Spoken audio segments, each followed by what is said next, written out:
ನಮಸ್ಕಾರ.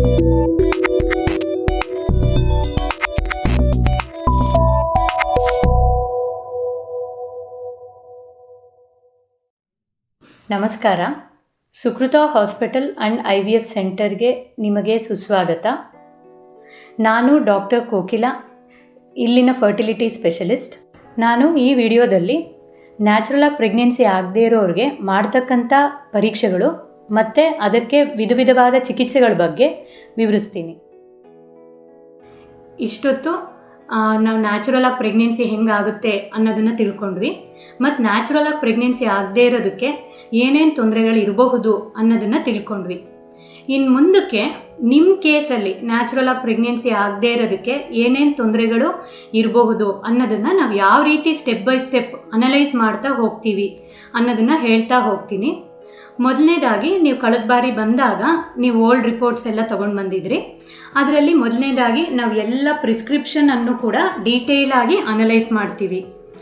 ಮಾಡಿಬಿಟ್ಟು ಆ ಡೀಟೇಲಾಗಿ ಅನಲೈಸ್ ಮಾಡಿದಾಗ ನೀವು ಯಾವ ಹಾಸ್ಪಿಟ್ಲಲ್ಲಿ ಟ್ರೀಟ್ಮೆಂಟ್ ತೊಗೊಂಡಿದ್ರಿ, ಯಾವ್ಯಾವ ಡಾಕ್ಟ್ರ್ ಹತ್ರ, ಅಂದರೆ ನೀವು ಗೈನಕಾಲಜಿಸ್ಟ್ ಹತ್ರ ತೋರಿಸಿದ್ರಾ, ಫರ್ಟಿಲಿಟಿ ಸ್ಪೆಷಲಿಸ್ಟಾ ಅಥವಾ ಜನರಲ್ ಡಾಕ್ಟ್ರ್ ಹತ್ರ ತೋರಿಸಿದ್ರಾ, ಅವರು ಯಾವ್ಯಾವ ಡೇಟಲ್ಲಿ ಯಾವ್ಯಾವ ವರ್ಷದಲ್ಲಿ ನಿಮ್ಗೆ ಏನೇನು ಮೆಡಿಸಿನ್ಸ್ ಕೊಟ್ಟಿದ್ರು, ಏನೇನು ಇಂಜೆಕ್ಷನ್ಸ್ ಕೊಟ್ಟಿದ್ರು, ಅದ್ರ ಡೋಸ್ ಏನಿತ್ತು, ಮತ್ತು ಅದನ್ನು ಎಷ್ಟು ಸೈಕಲ್ ನೀವು ಟ್ರೀಟ್ಮೆಂಟ್ ತಗೊಂಡಿದ್ರಿ ಅನ್ನೋದನ್ನು ನಮ್ಮ ಫೈಲಲ್ಲಿ ನಾವು ಡೀಟೇಲಾಗಿ ನೋಟ್ ಮಾಡ್ಕೊಂಡಿದ್ವಿ.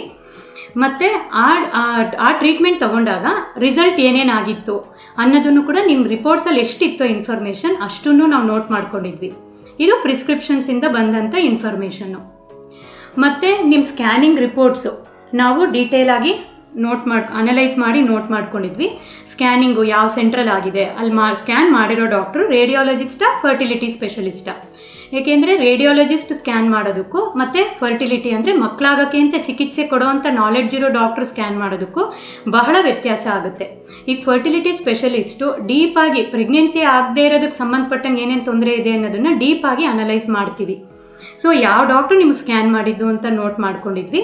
ಮತ್ತು ಸ್ಕ್ಯಾನಿಂಗನ್ನು ನಿಮಗೆ ಕೆಳಗಡೆಯಿಂದ ಅಂದರೆ ಟ್ರಾನ್ಸ್ ವೆಜೈನಲ್ ಸ್ಕ್ಯಾನ್ ಮಾಡಿದ್ರಾ ಅಥವಾ ಹೊಟ್ಟೆಯಿಂದ ಟ್ರಾನ್ಸ್ ಅಬ್ಡಾಮಿನಲ್ ಸ್ಕ್ಯಾನ್ ಮಾಡಿದ್ರಾ ಅನ್ನೋದನ್ನು ನೋಟ್ ಮಾಡ್ಕೊಂಡಿದ್ವಿ. ಟ್ರಾನ್ಸ್ ಅಬ್ಡಾಮಿನಲ್ ಸ್ಕ್ಯಾನಲ್ಲಿ ಗರ್ಭಕೋಶದ್ದಾಗಲಿ ಓವರಿದಾಗಲಿ ಸೂಕ್ಷ್ಮವಾದ ವಿಚಾರಗಳು ಒಂದೊಂದು ಸತಿ ನಾವು ಪಿಕ್ ಮಾಡೋಕ್ಕಾಗಲ್ಲ. ಅದೇ ಟ್ರಾನ್ಸ್ ವೆಜೈನಲ್ ಸ್ಕ್ಯಾನಲ್ಲಿ ನಮಗೆ ತುಂಬ ಇನ್ಫಾರ್ಮೇಷನ್ ಸಿಗುತ್ತೆ. ಮತ್ತು ನೀವು ಮೆನ್ಸಸ್ ಆಗಿ ಎಷ್ಟನೇ ದಿನ ಸ್ಕ್ಯಾನ್ ಮಾಡಿದಾಗ ಓವರಿ ಕಂಡೀಷನ್ ಹೆಂಗಿತ್ತು, ಎಂಡೋಮೆಟ್ರಿಯಮ್ ಕಂಡೀಷನ್ ಹೆಂಗಿತ್ತು, ರಿಪೋರ್ಟಲ್ಲಿ ಏನು ಕೊಟ್ಟಿದ್ರು ಅದನ್ನು ಮೆನ್ಸಸ್ ಆಗಿ ಎಷ್ಟನೇ ದಿವಸದ ಫೈಂಡಿಂಗ್ಸು ಅಂತ ನೋಟ್ ಮಾಡಿದ್ವಿ.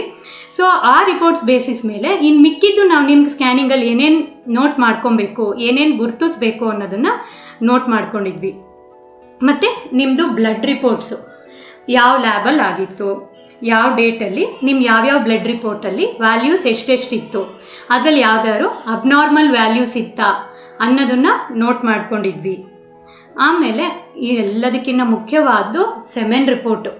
ಈ ಸೆಮೆನ್ ರಿಪೋರ್ಟು ಇದು ಎಲ್ಲ ಟೆಸ್ಟ್ಗಳಿಗಿಂತ ಈ ಸೆಮೆನ್ ಅನಾಲಿಸಿಸ್ ಎಲ್ಲಾಗಿದೆ ಅನ್ನೋದು ತುಂಬ ಮುಖ್ಯ. ಈಗ ಜನರಲ್ ಲ್ಯಾಬಲ್ಲಿ ಸೆಮೆನ್ ಟೆಸ್ಟ್ ಮಾಡೋದಕ್ಕೂ ಫರ್ಟಿಲಿಟಿ ಟ್ರೀಟ್ಮೆಂಟ್ ಕೊಡೋ ಫರ್ಟಿಲಿಟಿ ಹಾಸ್ಪಿಟ್ಲಲ್ಲಿ ಮಾಡೋ ಟೆಸ್ಟಿಂಗಿಗೂ ತುಂಬಾ ವ್ಯತ್ಯಾಸ ಆಗುತ್ತೆ. ಮತ್ತು ನಾರ್ಮಲ್ ಲ್ಯಾಬಲ್ಲಿ ಲ್ಯಾಬ್ ಟೆಕ್ನಿಷಿಯನ್ ಟೆಸ್ಟ್ ಮಾಡ್ತಾರೆ, ಫರ್ಟಿಲಿಟಿ ಹಾಸ್ಪಿಟ್ಲಲ್ಲಿ ರಿಪ್ರೊಡಕ್ಟಿವ್ ಟೆಕ್ನಾಲಜಿಸ್ಟ್ ಅಂತ ಮಾಡ್ತಾರೆ. ಇವ್ರು ಸೆಮೆನ್ ಅನಾಲಿಸಿಸ್ ಮಾಡಬೇಕಾದ್ರೇ ಆ ಟೆಸ್ಟನ್ನು ನೋಡಿದ ಮೇಲೆ ಈ ಸೆಮೆನ್ ಸ್ಯಾಂಪಲಿಂದ ನ್ಯಾಚುರಲಾಗಿ ಪ್ರೆಗ್ನೆನ್ಸಿ ಆಗೋ ಚಾನ್ಸ್ ಯಾವ ರೀತಿ ಇದೆ, IUI ಮಾಡಿದ್ರೆ ಯಾವ ರೀತಿ ಇದೆ, IVF ಮಾಡಿದ್ರೆ ಯಾವ ರೀತಿ ಇದೆ ಅನ್ನೋದು ಅದೇ ಸ್ಪಾಟಲ್ಲೇ ಅನಲೈಸ್ ಮಾಡಿರ್ತಾರೆ. ಮತ್ತು ಮೆನ್ಸಸ್ ಇದು ಗಂಡ ಹೆಂಡತಿ ಸೇರಿ ಎಷ್ಟು ದಿನದ ಗ್ಯಾಪಲ್ಲಿ ಸೆಮೆನ್ ಟೆಸ್ಟ್ ಆಗಿತ್ತು, ಅಂದರೆ ಗಂಡ ಹೆಂಡತಿ ಸೇರಿ 1 ದಿವಸಕ್ಕಾಗಿತ್ತಾ, 10 ದಿವಸಕ್ಕಾಗಿತ್ತಾ ಅಥವಾ 2-3 ದಿವಸದಲ್ಲಿ ಆಗಿತ್ತಾ, ಈ ಇನ್ಫಾರ್ಮೇಷನ್ನು ತುಂಬ ಮುಖ್ಯ. ಮತ್ತು ಸ್ಪರ್ಮ್ದು ಕ್ವಾಲಿಟಿಯನ್ನು ಅಂದರೆ ಮಾರ್ಫಾಲಜಿಯನ್ನು ಸ್ಟೇನ್ ಮಾಡಿ ಅಸೆಸ್ ಮಾಡಿದ್ರಾ ಅಥವಾ ಸುಮ್ಮನೆ ನೋಡಿದ್ರಾ ಅನ್ನೋದನ್ನು ಚೆಕ್ ಮಾಡ್ತೀವಿ. ಮತ್ತು ಅನಾಲಿಸಿಸಲ್ಲಿ WHO ಕ್ರೈಟೀರಿಯಾ ಫಾಲೋ ಮಾಡಿದಾರಾ ಅನ್ನೋದನ್ನು ನೋಟ್ ಮಾಡ್ಕೊಂಡಿದ್ವಿ. ಮತ್ತು ಆ ಡೇಟ್ಗಳಲ್ಲಿ ನಿಮಗೆ ಸ್ಪರ್ಮ್ಸ್ದು ಕೌಂಟ್ ಎಷ್ಟಿತ್ತು, ಮೊಟಿಲಿಟಿ ಎಷ್ಟಿತ್ತು, ಮಾರ್ಫಾಲಜಿ ಅಂದರೆ ನಾರ್ಮಲ್ ಸ್ಪರ್ಮ್ಸ್ ಎಷ್ಟಿತ್ತು ಅನ್ನೋದನ್ನು ನೋಟ್ ಮಾಡಿದ್ದೀವಿ. ಸೊ ನಾವು ಬರೀ ಇಂಪ್ರೆಷನ್ ನೋಡಿ ಅಂದರೆ ನಾರ್ಮಲ್ ಇದೆಯಾ, ಕೌಂಟ್ ಜಾಸ್ತಿ ಕಡಿಮೆ ಅದನ್ನು ನೋಡಲ್ಲ. ಡೀಟೇಲಾಗಿ ಸೆಮೆನ್ ರಿಪೋರ್ಟಲ್ಲಿ ಪ್ರತಿಯೊಂದನ್ನು ಕೂಡ ಅನಲೈಸ್ ಮಾಡಿ ನಾವು ನೋಟ್ ಮಾಡ್ಕೊಂಡಿದ್ವಿ. ಸೊ ಮುಂಚೆ ಎಲ್ಲೂ ಚಿಕಿತ್ಸೆ ತಗೊಳ್ಳದೇ ಇರೋರಿಗೆ ಇದೆಲ್ಲ ಅಪ್ಲೈ ಆಗಲ್ಲ. ನಾವೇ ಈ ಪ್ರತಿಯೊಂದು ಟೆಸ್ಟ್ಗಳನ್ನು ಒಂದಾಗ್ತಲೊಂದು ಮಾಡ್ತಾ ಹೋಗ್ತೀವಿ. ಮಕ್ಕಳಾಗೋಕ್ಕೆ ಅಂತ ಚಿಕಿತ್ಸೆಗೆ ಬರಬೇಕಾದ್ರೆ ಸುಮಾರು ಸತಿ ಹೆಂಡತಿ ಮಾತ್ರ ಟ್ರೀಟ್ಮೆಂಟಿಗೆ ಬರ್ತಾರೆ, ಗಂಡ ಬರೋಕ್ಕಾಗಲ್ಲ, ವರ್ಕಿಂಗ್ ಇದ್ದಾರೆ, ಅದರಿಂದ ಹೆಂಡತಿ ಮಾತ್ರ ಬರ್ತಾರೆ ನೋಡಿ ಅಂತ ತುಂಬ ಪ್ರೆಷರ್ ಹಾಕ್ತಾರೆ. ಬಟ್ ನಾವು ಗಂಡ ಹೆಂಡತಿ ಇಬ್ಬರೂ ಕೂಡ ಚಿಕಿತ್ಸೆಗೆ ಬರಬೇಕು ಅನ್ನೋದನ್ನು ಇನ್ಸಿಸ್ಟ್ ಮಾಡ್ತೀವಿ.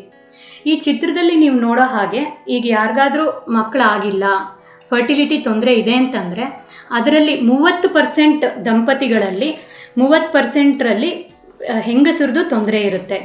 ಇನ್ನು 30% ಜನದಲ್ಲಿ ಗಂಡಸರದು ಸಮಸ್ಯೆ ಇರುತ್ತೆ. ಇನ್ನು 20%ಅಲ್ಲಿ ಗಂಡ ಹೆಂಡತಿ ಇಬ್ಬರದು ಕೂಡ ಸಮಸ್ಯೆ ಇರುತ್ತೆ. ಇನ್ನು ಮಿಕ್ಕ 15%ಅಲ್ಲಿ ಬರೀ ಇದು ಏನು ಕಾರಣ ಅಂತಲೇ ಕಂಡುಹಿಡಿಯೋಕ್ಕಾಗದೇ ಇರೋವಂಥ ಕಂಡುಹಿಡಿಯೋಕ್ಕಾಗದೇ ರೀತಿ ಇರುತ್ತೆ. ಸೊ ಇನ್ನು 5% ಜನರಲ್ಲಿ ಸೆಕ್ಷುವಲ್ ಪ್ರಾಬ್ಲಮ್ ಅಂದರೆ ಸಂಭೋಗದಲ್ಲಿ ತೊಂದರೆ ಇರೋದ್ರಿಂದ ಆಗದೇ ಇರುತ್ತೆ. ಸೊ ಅದರಿಂದ ನಾವು ಯಾವಾಗ ಎವ್ಯಾಲ್ಯೂಯೇಷನ್ ಮಾಡೋಕ್ಕೆ ಶುರು ಮಾಡಬೇಕು? ಮದುವೆ ಆಗಿ ಅಥವಾ ಮಕ್ಕಳಾಗೋಕ್ಕೆ ಅಂತ ಟ್ರೈ ಮಾಡೋಕ್ಕೆ ಶುರು ಮಾಡಿ 1 ವರ್ಷ ಆದರೂ ಕೂಡ ಪ್ರೆಗ್ನೆನ್ಸಿ ಆಗಿಲ್ಲ ಅಂದರೆ ಅಂಥವ್ರಿಗೆ ನಾವು ಮುಂದಿನ ಪರೀಕ್ಷೆಗಳನ್ನು ಚಿಕಿತ್ಸೆಗಳನ್ನು ಸ್ಟಾರ್ಟ್ ಮಾಡಬೇಕು. ಅಥವಾ ಇಮಿಡಿಯೇಟಾಗಿ ಎಂಥವ್ರಿಗೆ ನಾವು ಎವ್ಯಾಲ್ಯೂಯೇಷನ್ ಶುರು ಮಾಡಬೇಕು ಅಂದರೆ ಮುಟ್ಟಿನ ತೊಂದರೆ ಇದ್ದರೆ ವರ್ಷ ಆಗೋವರೆಗೂ ಕಾಯೋ ಅವಶ್ಯಕತೆ ಇಲ್ಲ. ಮುಂಚೆನೇ ನಾವು ಮುಟ್ಟು ಯಾತಕ್ಕೆ ಸರಿಯಾಗಿ ಆಗ್ತಿಲ್ಲ ಅನ್ನೋದನ್ನು ಅನಲೈಸ್ ಮಾಡಿ ಅಂಥವ್ರಿಗೆ ಚಿಕಿತ್ಸೆ ನೀಡಬೇಕಾಗುತ್ತೆ. ಅಥವಾ ಸೆಕ್ಷುವಲ್ ಪ್ರಾಬ್ಲಮ್ ಇದ್ದರೆ ಸಂಭೋಗದಲ್ಲೇ ತೊಂದರೆ ಇದ್ದರೆ 1 ವರ್ಷದವರೆಗೂ ಟ್ರೈ ಮಾಡೋ ಅವಶ್ಯಕತೆ ಇಲ್ಲ, ಮುಂಚೆನೇ ವೈದ್ಯರನ್ನು ಸಂಪರ್ಕಿಸ್ಬೋದು.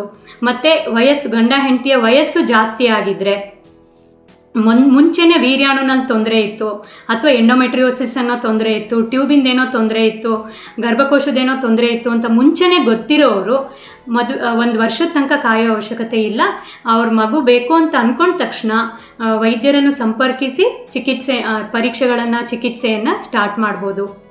ಆದರೆ ನಾವು ನೆನ್ಪಿಡಬೇಕಾಗಿರೋದು ಚಿಕ್ಕ ವಯಸ್ಸಿರೋರಿಗೆ ಮತ್ತು ಮದುವೆ ಆಗಿ ಕಡಿಮೆ ಸಮಯ ಆಗಿದ್ದರೆ ಬೇಸಿಕ್ ಪರೀಕ್ಷೆಗಳನ್ನ ಮಾಡಿ ಅದರಲ್ಲಿ ಅಲ್ಪ ಸ್ವಲ್ಪ ತೊಂದರೆಗಳಿದ್ದರೆ ಕೆಲವು ಬೇಸಿಕ್ ಟ್ರೀಟ್ಮೆಂಟ್ನ ಅಡ್ವೈಸ್ ಮಾಡಿ ಪ್ರೆಗ್ನೆನ್ಸಿ ಆಗೋಕ್ಕೆ ಸೂಕ್ತ ಸಮಯವನ್ನು ನೀಡಬೇಕು.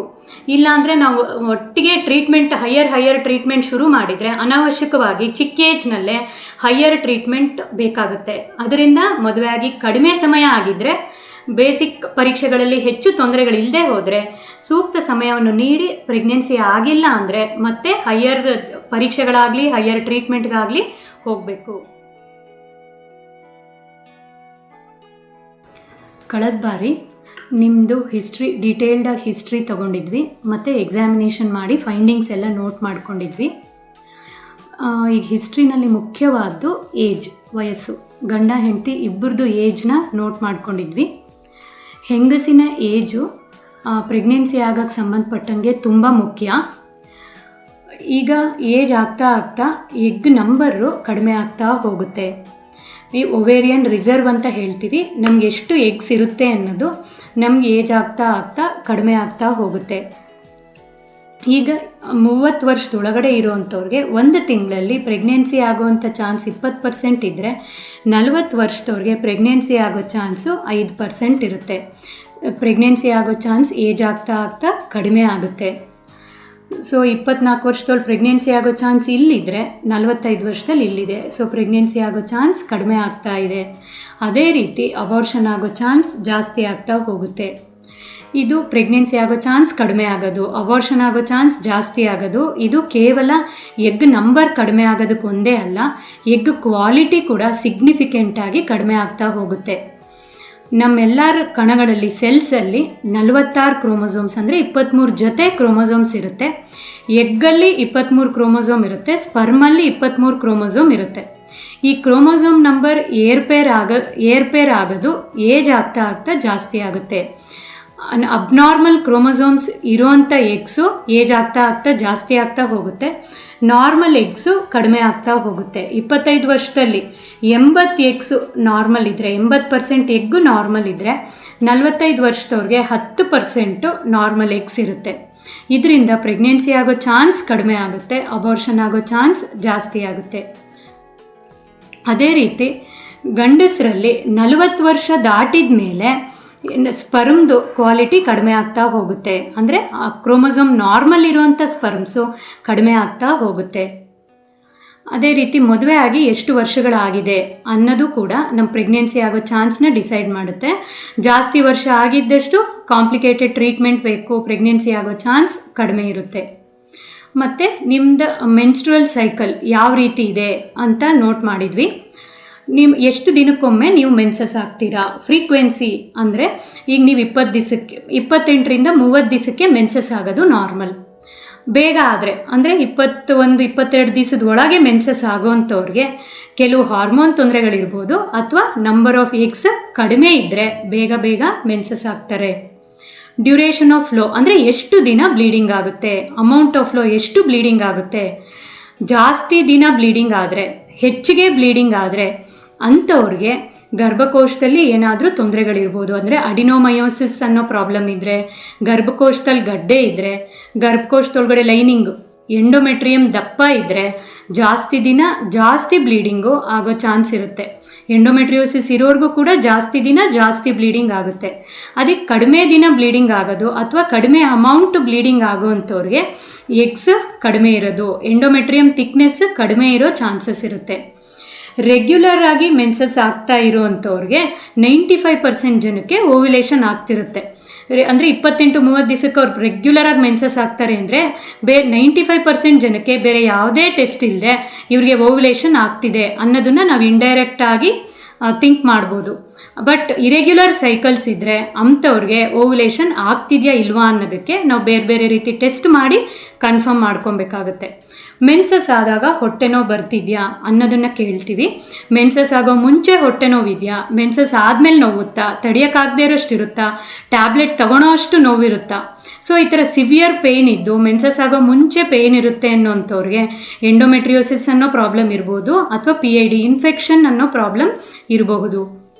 ಮತ್ತು ಮೆನ್ಸಸ್ ಆದಮೇಲೆ ಸಿವಿಯರ್ ನೋವಿರೋವಂಥವ್ರಿಗೆ ಗರ್ಭಕೋಶದಲ್ಲಿ ಗಡ್ಡೆ ಇರ್ಬೋದು, ಗರ್ಭಕೋಶದಲ್ಲಿ ಅಡಿನೋಮಯೋಸಿಸ್ ಅನ್ನೋ ಪ್ರಾಬ್ಲಮ್ ಇರ್ಬೋದು. ಸೊ ಹಿಸ್ಟ್ರಿ ತೊಗೊಂಡಾಗಲೇ ಈ ರೀತಿ ಏನಾದರೂ ನಮಗೆ ಅಬ್ನಾರ್ಮಲ್ ಇದು ಹಿಸ್ಟ್ರಿ ಸಿಕ್ಕಿದರೆ ನಾವು ಅದಕ್ಕೆ ಸ್ಕ್ಯಾನ್ ಮಾಡಬೇಕಾದ್ರೆ ಅದನ್ನು ಗಮನದಲ್ಲಿ ಇಟ್ಕೊಂಡು ಆ ತೊಂದರೆಗಳಿದೆಯಾ ಅನ್ನೋದನ್ನು ಹುಡುಕ್ತೀವಿ.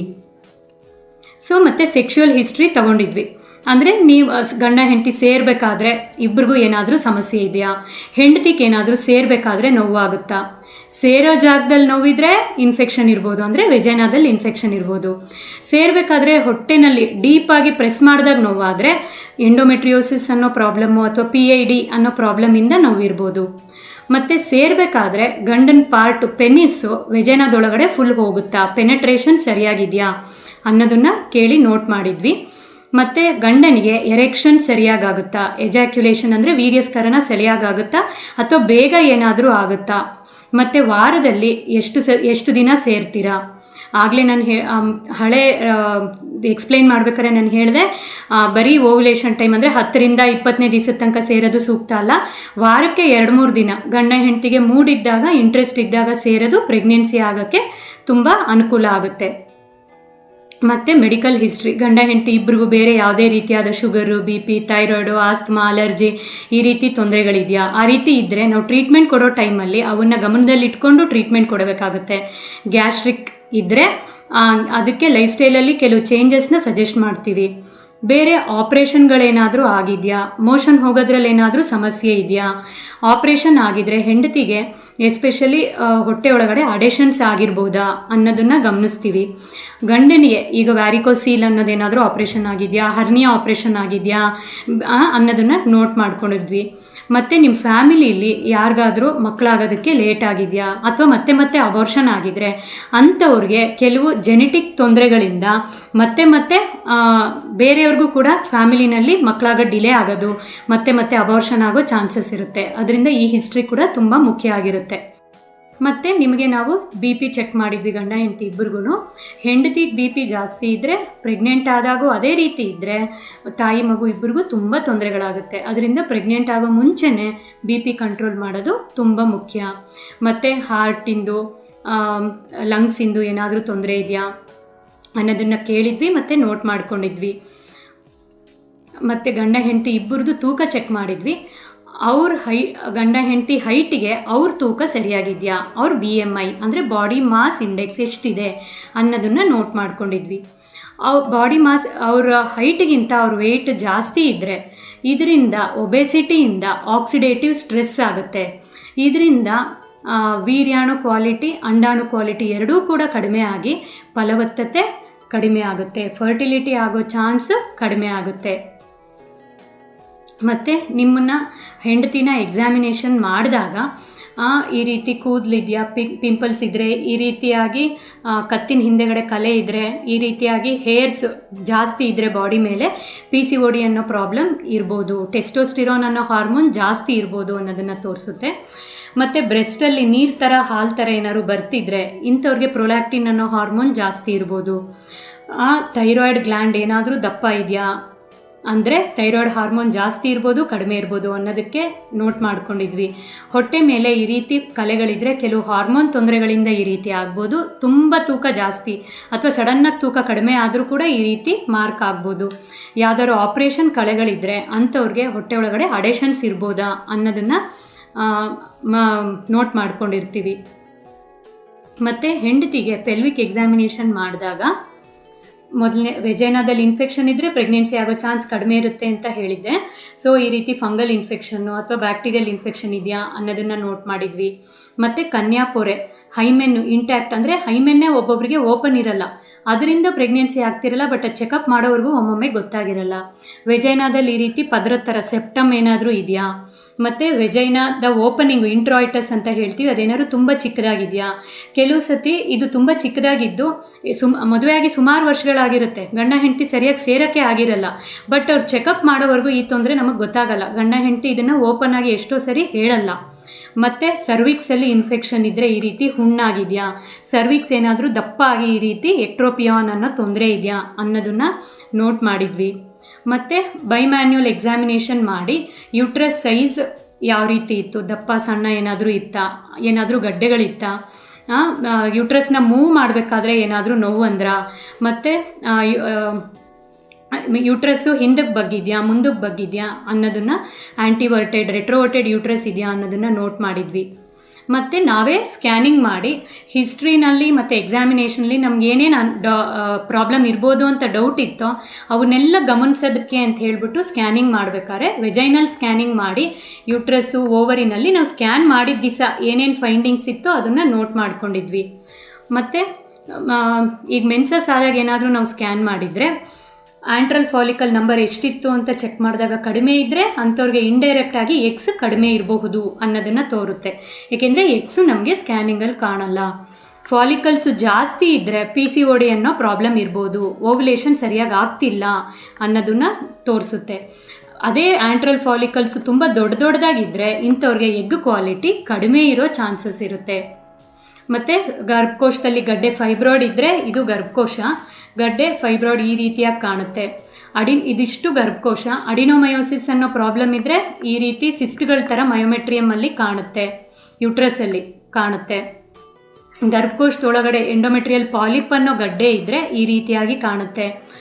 ಓವರಿ ಏನಾದರೂ ಯೂಟ್ರಸ್ಗೆ ಅಂಟ್ಕೊಂಡಿದ್ರೆ ಈ ರೀತಿ, ಇದೆರಡು ಓವರಿ, ಇದು ಯೂಟ್ರಸ್ಸು. ಯೂಟ್ರಸ್ನ ನಾವು ಸ್ಕ್ಯಾನ್ ಮಾಡ್ಬೇಕಾದ್ರೆ ಮೂವ್ ಮಾಡಿದ್ರೆ ಇವು ಓವರಿ ಕೂಡ ಯೂಟ್ರಸ್ ಜೊತೆಗೆ ಮೂವ್ ಆಗುತ್ತೆ. ಈ ರೀತಿಯಾದ ಫೈಂಡಿಂಗ್ಸು ಎಷ್ಟೊಂದು ಸತಿ ರೇಡಿಯಾಲಜಿ ಸ್ಕ್ಯಾನ್ ಮಾಡಿದಾಗ ಅವ್ರು ಇದನ್ನು ನೋಟ್ ಮಾಡಿರಲ್ಲ. ಸ್ಕ್ಯಾನ್ ಮಾಡಿದಾಗ ಪೇಯ್ನ್ ಇತ್ತಾ, ಪ್ರತಿಯೊಂದು ಪಾಯಿಂಟಲ್ಲೂ ಯೂಟ್ರಸ್ ಪ್ರೆಸ್ ಮಾಡಿ, ಯೂಟ್ರಸ್ ಅಕ್ಕಪಕ್ಕದಲ್ಲಿ ಪ್ರೆಸ್ ಮಾಡಿ ಪೇಯ್ನ್ ಏನಾದ್ರು ಇದೆಯಾ ಅಂತ ಟೆಸ್ಟ್ ಮಾಡ್ತೀವಿ. ಇದನ್ನು ಪೆಲ್ವಿಕ್ ಟೆಂಡರ್ನೆಸ್ ಅಂತ ಹೇಳ್ತೀವಿ. ಆ ಥರ ಪೇಯ್ನ್ ಇದ್ದರೆ ಅಂಥವ್ರಿಗೆ ಇನ್ಫೆಕ್ಷನಿಂದನಾದರೂ ಪೇಯ್ನ್ ಇರ್ಬೋದು, PID ಅಂತೀವಿ.